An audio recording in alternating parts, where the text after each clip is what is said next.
Ladies and gentlemen, please welcome the Vice President of the United States, J.D. Vance.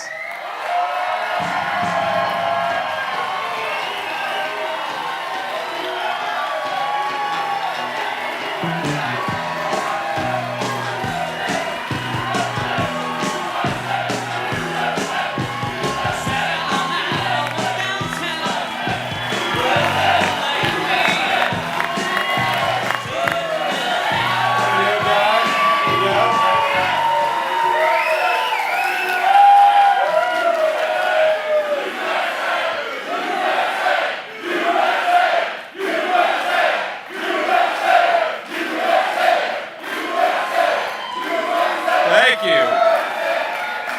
Wow. Thank you all. Thank you. What did they give this crowd to drink before they got here? Semper Fidelis, sir. It's great to be here in Kansas City. We're so thrilled. But before I get started, I got a few notes of appreciation. First of all, it is amazing to be in this great Millbank manufacturing facility. Do we love our American workers and the people who make our stuff?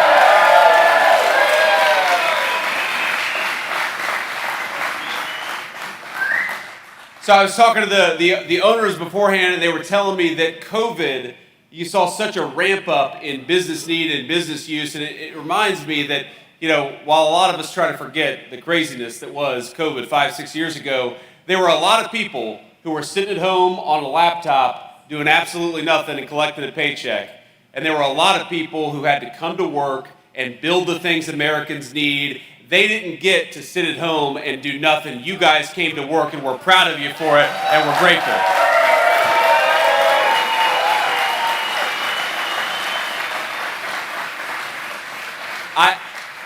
So in addition, we have some of my favorite elected leaders in all of the United States here, and so I want to make sure that each of them get a proper shout out. First of all, I think that you all have maybe, in the great state of Missouri, the very best United States Senator. I'm not going to get in trouble for saying that. Am I, Eric?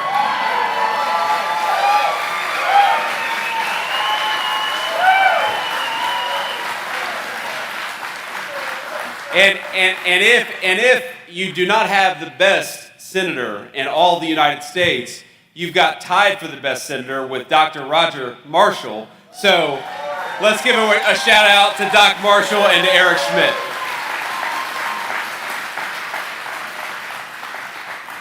But we're pretty close to where you would call home, right, Doc?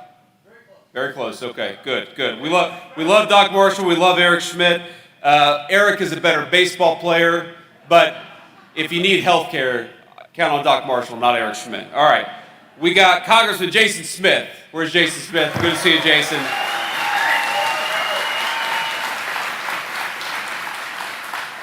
Congressman Mark Alford. Where's Mark at? Mark, raise your hand. Thank you. Good to see you, man. The great Governor Mike Kehoe. Where's Mike Kehoe? Governor, thank you.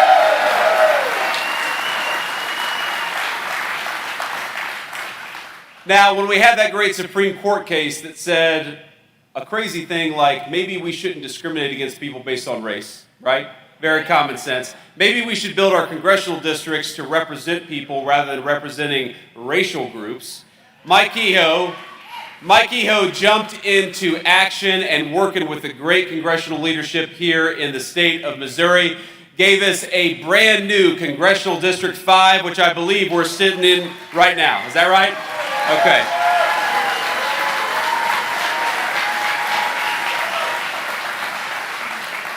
And I also want to give a word of gratitude to Secretary of State Denny Hoskins. Where is Denny at? Denny, you here? There we go. Denny, that is a nice blazer, man. Eric knows, if you wore that blazer into the Oval Office, the President of the United States would take special note of you. I will tell you that the President, he will note if you're wearing anything other than a solid navy blue jacket. And I learned this the hard way, not just that, but he likes more conservative dress. I learned this the hard way last year because it's tradition for the Vice President to welcome the Irish Prime Minister every St. Patrick's Day. So we do this big thing at our house at the Naval Observatory, and then we do a meeting at the Oval Office. And I decided to wear my shamrock socks to welcome the Irish Prime Minister. And we're sitting down in front of God and everybody and probably 100 TV cameras on a live press conference. And the president starts his remarks, and then he looks over and he says, "What is going on with those socks?" So I learned the hard way. Dress conservatively around the President of the United States. But thank you all for what you're doing. And here's some good news. Ladies and gentlemen, we are bringing the United States of America back, and it's starting right here in the great state of Missouri.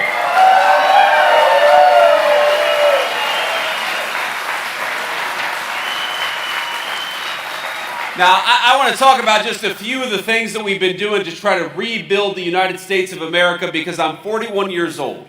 And for my entire life, the story of my hometown, the story of great manufacturers like this one, is that they were shedding jobs instead of creating jobs. And that workers were suffering instead of thriving. And that we saw factories in our own hometowns and our own home states closing down instead of rebuilding and adding. And what Donald Trump has done in just 18 months with the support of the great congressional leadership that's here today is that we have made it great to build in the United States of America once again. We're investing in the United States of America once again, and we're investing in American workers.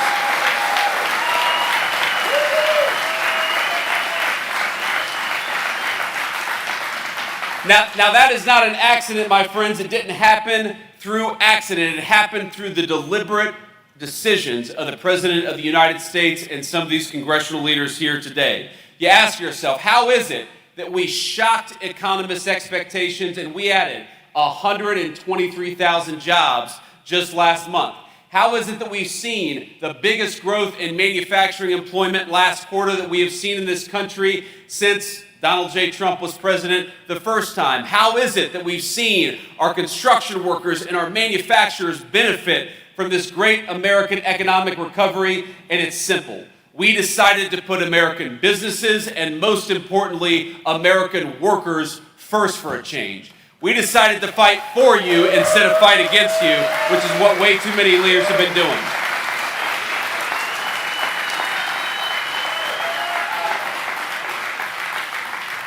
And let me just give you some examples. Unfortunately, because this is a new congressional district, I do not have an incumbent Democrat where I can talk about all the terrible things they've been doing in Washington, D.C. We've got a new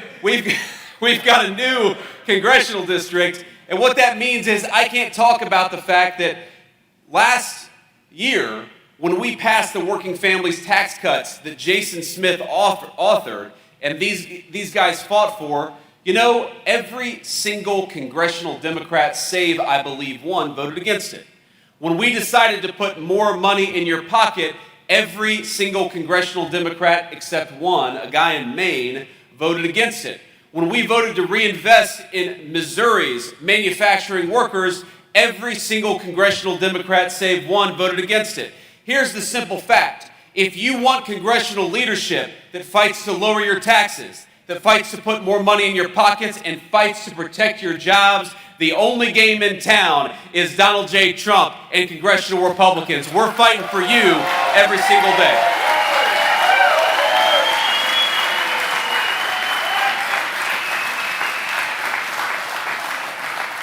Now, that legislation provides the biggest tax cut for working class Missourians that we have ever seen in the history of the United States of America. And Jason, it wasn't easy, was it? It should have been. It should have been simple to get Democrats to vote for more money in your pockets. It should have been simple to get Democrats to vote for protecting rural health care. You know, we had $30 billion in that legislation to stop the closures that we saw under the Biden administration of all of these rural health care clinics. But instead of fighting for you, they decided to fight against you. And the simple reason is because the Democratic Party in Washington, D.C., I hate to say it, ladies and gentlemen, it is not the Democratic Party that my mama and papa belonged to. It's not the Democratic Party that was patriotic and believed in supporting working people. It's the Democratic Party that has been given over, unfortunately, to a lot of crazy people. You can say that, I won't, man.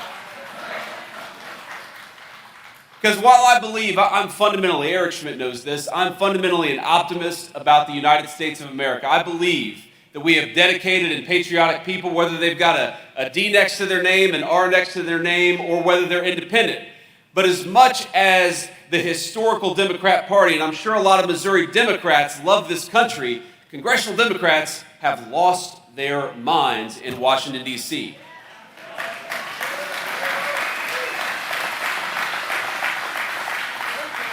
Everything that we do, everything that we try to do to make our streets safer, to close down the border, to try to give more money in your pocket, every time we try to do something, the Democratic leadership in Washington fights us every step of the way. And you don't have to take my word for it. I'd ask you to go back, if you ever are confused about the priorities of congressional Democrats, I invite you, go back and watch the State of the Union address of just a few months ago. It feels like a long time ago. But the cool thing about the State of the Union being Vice President of the United States is I get the best seat in the House. Now, the downside of it is you get the best leg workout because for 2 hours it's stand up, sit down, stand up, sit down. But here's the thing. When we had some very simple things, some things that you would expect every American, whether they're a Democrat or Republican, to stand and cheer for, Democrats sat on their hands. When we had a 6-year-old girl, beautiful little girl, who had been wounded by an illegal alien criminal, she was there, we were celebrating her, she was so happy, this beautiful little girl, she was hugging her dad and proud to be in the United States Congress. And the president called her out. And what happened? Congressional Democrats sat on their hands. And when the President of the United States said, ladies and gentlemen, I'm going to just restate a simple principle. If you believe the purpose of the American government is to stand up for American citizens rather than illegal alien criminals, I'd like you to stand up and cheer. And what happened? Every single congressional Democrat sat on their hands. You got to ask yourself, what's wrong with a party that will not stand up and cheer for a 6-year-old little girl who's been wounded by an illegal alien criminal? What is wrong with a party that will not stand up and cheer for a closed border? What party will not stand up and cheer for the simple principle that me and Eric Schmidt and Doc Marshall and Jason Smith and everybody else, Mark, we stand and we ought to fight for you, not illegal alien criminals. That's a simple principle that everybody should agree with.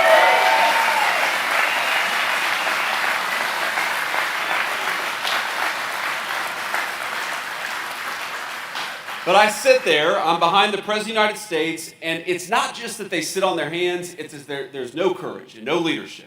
Because when the President says, stand and cheer, if you believe the purpose of our government should be to fight for the American citizenry, I look over and all these Democrats get very uncomfortable. You know, they're shifting uncomfortably in their seats. And they're looking around and they're looking for approval from Nancy Pelosi to stand and cheer for a basic principle, or to stand and cheer for that innocent 6-year-old girl. And ladies and gentlemen, I think a very simple principle is that anybody who cannot stand for an innocent 6-year-old girl who survived a violent attack, anybody who cannot stand for you, for your rights and for your prosperity, we ought to send them the hell out of Washington, D.C. and send people who actually represent us.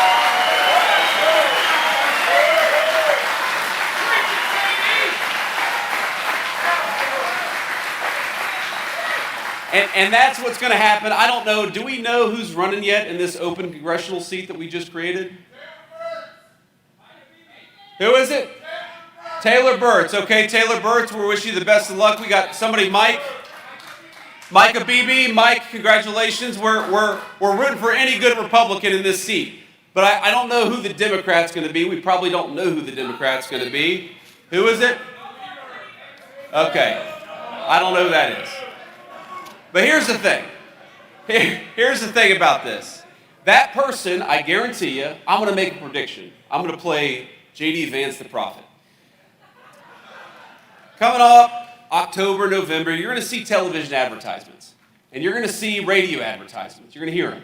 And what they're going to tell you is that this person who's running, he's not like all the other congressional Democrats in Washington, D.C. He actually cares about you. He's willing to work with President Trump and the Republicans to get things done. And I guarantee you, that person is going to run pretending that he fights for you, and in reality, he's going to get there and fight for Nancy Pelosi. Because that's what congressional Democrats do. That's what they have to do in order to get their campaign contributions and the support from the interest groups. They have to promise not to fight for you. They've got to promise to fall in line behind Nancy Pelosi. And that's why they sit on their hands. That's why they refuse to clap and cheer for the simple principle that your government ought to fight for you. And that's why we cannot let those people anywhere near congressional leadership in Washington, D.C.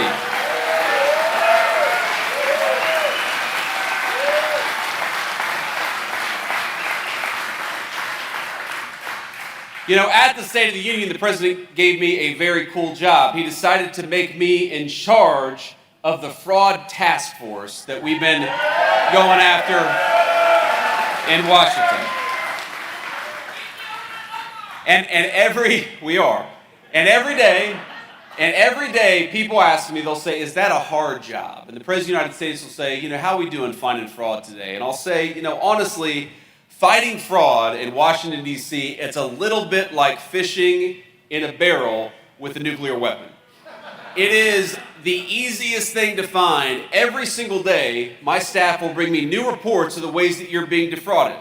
And there are all look, there's a simple principle that I have, which is if you are committing fraud against the American people, you ought to go to prison.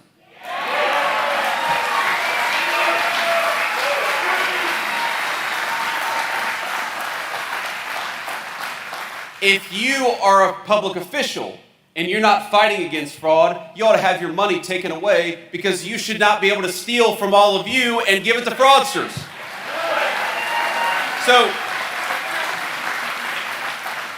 And the thing I've learned about fighting fraud is that it is the ultimate non-victimless crime. There are at least 2 victims every time a fraudster takes advantage of our public programs. Number one, you are the victims. When you pay your taxes, you ought to expect that it's going to go to the people that the law says it's going to go to. That's number one. But number two, when you pay into a program, let's say you pay your taxes and you know it's going to go to the food stamp program to ensure that low-income children actually have the ability to eat. You expect that money to go to a child to keep that child from being hungry. You do not expect it to go to a Somali fraudster because Governor Tim Walz in Minnesota is not doing his job.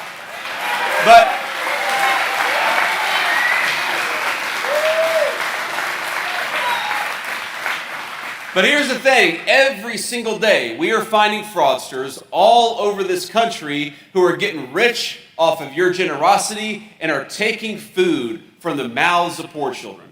And that is what must stop, and that is what we're stopping with the Fraud Task Force. Just last week, we actually prosecuted a fraudster who was stealing people's check information, stealing their identity, and writing bad checks. And that person was from Detroit. You know where we prosecuted him? Right here in the Western District of Missouri. And that person's going to prison.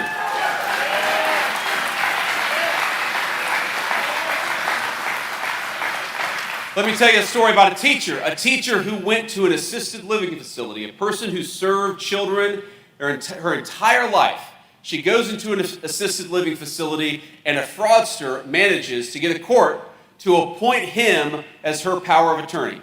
So this woman, over a lifetime of hard work and dedication, she saves $750,000. That's meant to go to her medical bills. That's meant to go to pay her assisted living bills. And this guy slowly, over time, steals from her, lives large off of her generosity, and she doesn't even realize it until one day she gets kicked out of her assisted living facility because a fraudster was paying himself instead of paying her bills. Ladies and gentlemen, this has happened thousands and thousands of times all over the United States of America.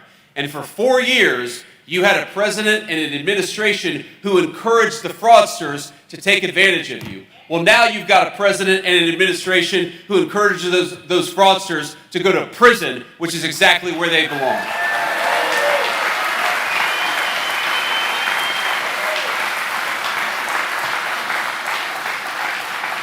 When somebody steals $1.4 billion from the Medicaid program, that is theft from you, and that's theft from people who deserve to be able to go see a doctor. When people steal billions of dollars from the Medicare program, that is theft from you, and it's also theft from the people who use the Medicare program to pay their bills. When somebody steals money from a program that's meant to benefit autistic school children, that's theft from you, and it's also theft from those children who depend on those services. One of the things I love about our country is that we're a generous people. We look after one another. If we see a kid who's starving, we don't say, you're on your own. We say, we're going to help you out. But that American generosity of spirit depends on having leaders who take care of those kids and who protect your money. And what we had for 4 years was leaders who promoted the fraud. Ladies and gentlemen, now we have leaders who promote you, who fight for your tax dollars, and fight for the kids who need those programs. And ladies and gentlemen, the only way to do that is to send the fraudsters to prison. And that's where they belong.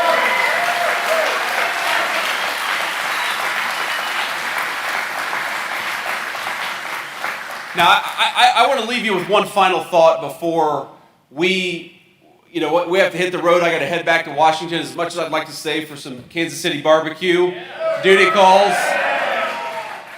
The two places where I'd say they always say they have the best barbecue are Kansas City and Memphis, Tennessee. So who has the best barbecue, Kansas City or Memphis?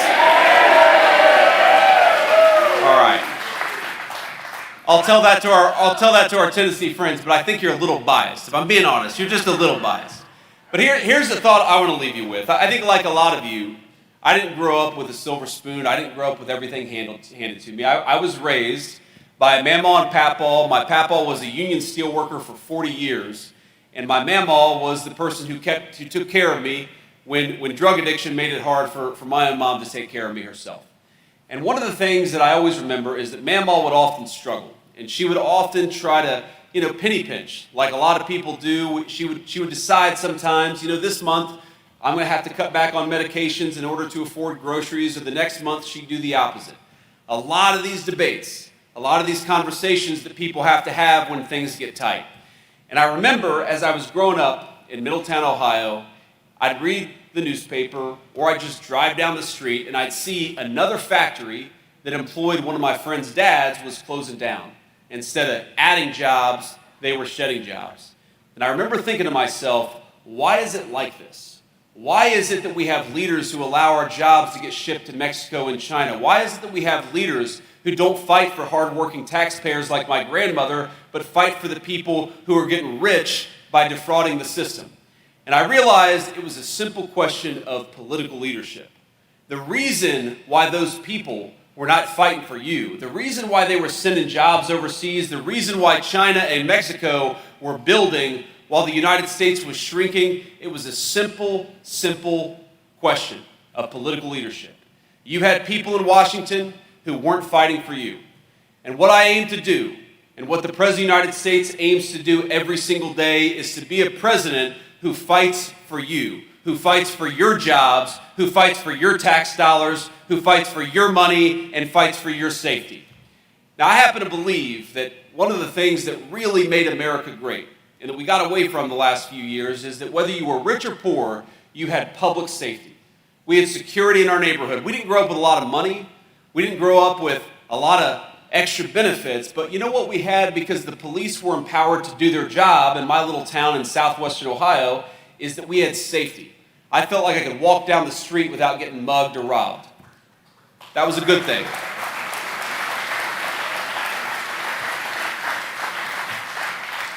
And what happened under the Biden administration is that we allowed, not rich people, because rich people can afford private security, we allowed normal Americans to feel less safe and less secure in their communities. We saw murder rates, rapes, violence, armed robberies at historic levels.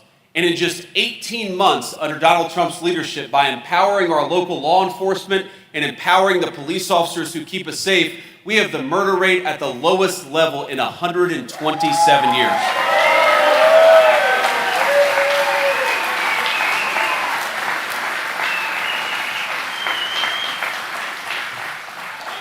But my friends, the thing that I realize is all these issues, they're policy issues that matter. Of course, we care about giving you more of your tax money back. Of course, we care about everybody rich, poor, in the middle being able to walk down their neighborhood streets in safety. We care about adding jobs rather than subtracting jobs.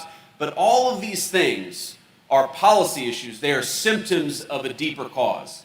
And that cause is that Donald J. Trump loves this country. He loves the people who make this country great, and he wants you all to thrive. Here's the problem with today's Democratic Party in Washington, D.C. It's not just that they want higher taxes, though they do. It's not just that they voted against the working families tax cut, though they did. It's not just that they empowered the criminals, which is why we saw such high murder rates under Joe Biden's leadership. The problem is that they don't think that they fight for you. What makes them passionate, what really gets them fired up, listen to them talk. Do they get fired up about putting more money in your pocket? No. Do they get fired up about supporting our local law enforcement to keep you safe? No. What brings them to tears, what makes them angry, what makes them yell and scream and holler is illegal aliens. If you actually ask, you actually look, judge them not by what they say, but by what they do and their emotions, what they reveal to you is that they believe they exist on this earth. They believe their jobs exist in Washington, D.C., not to fight for you and for your jobs, but to fight for illegal immigrants and the fraudsters who get rich from the system. That is not a policy difference. That's a difference in who you represent and who you fight for. Now, here's what I'm never going to promise you. You know, just these four leaders who had to step away because they're going to fly back with me to Washington, D.C. They're going to disagree about policy issues. Even the four of them are not going to vote the right way or the wrong way on every single issue. They're going to have disagreements even among themselves. I'm not asking you to support congressional Republican leadership because you agree with everything Republicans do in Congress. I get frustrated with them from time to time. By the way, pass the SAVE Act. That's something they need to do.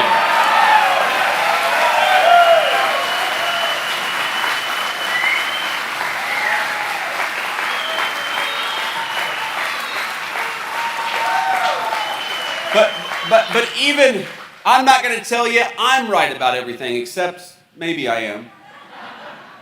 But I'm not. You're going to disagree with me from time to time. Of course you are. You're going to disagree with the President of the United States from time to time. That is the nature of living in a society with as big and diverse a population as we have. So I'm not asking you to vote for Republicans because we're right about everything. I'm asking you to vote for Republicans because at least we know who we fight for. And we fight for you. And I'm asking you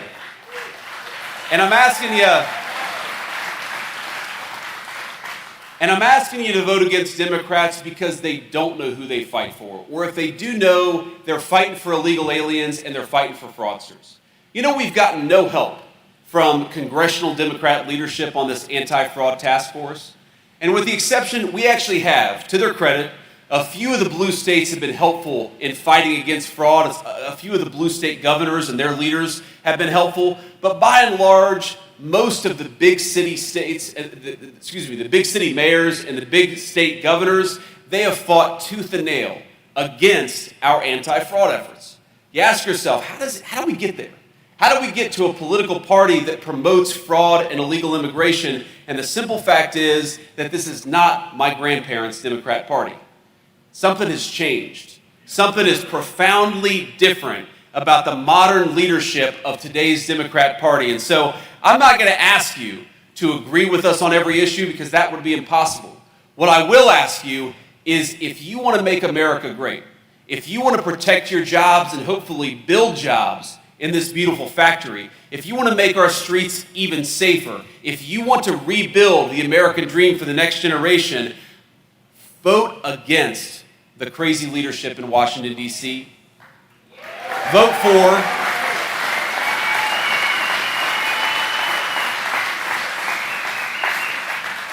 Vote against the congressional leadership that will stand up and say we care more about illegal aliens than we do American citizens. And vote for the leaders in Congress who have promised that they're going to fight for you. Because I'll tell you, as much as I sometimes am frustrated with what happens in Washington, D.C., the difference could not be more clear.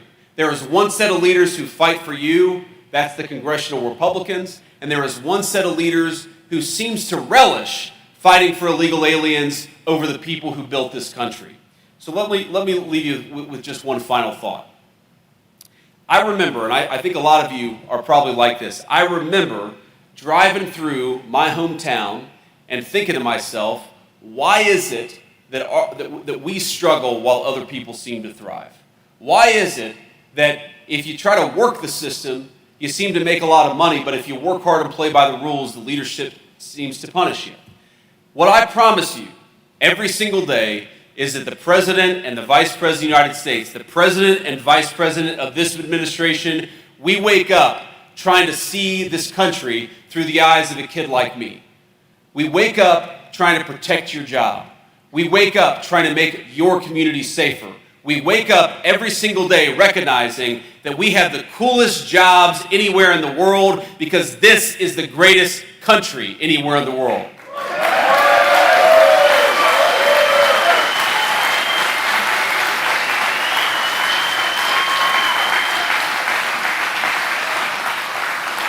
So what I'm going to tell you is because you come up and every day you work hard and play by the rules, we're going to fight for your tax dollars. Because you just want to raise your children in safety and security, we're going to fight for local law enforcement. Because you want to build great things at this beautiful factory, we're going to fight for great American manufacturers and the workers that they employ. Ladies and gentlemen, you make America great, and we will not stop fighting for you. God bless you, and thank you for having me.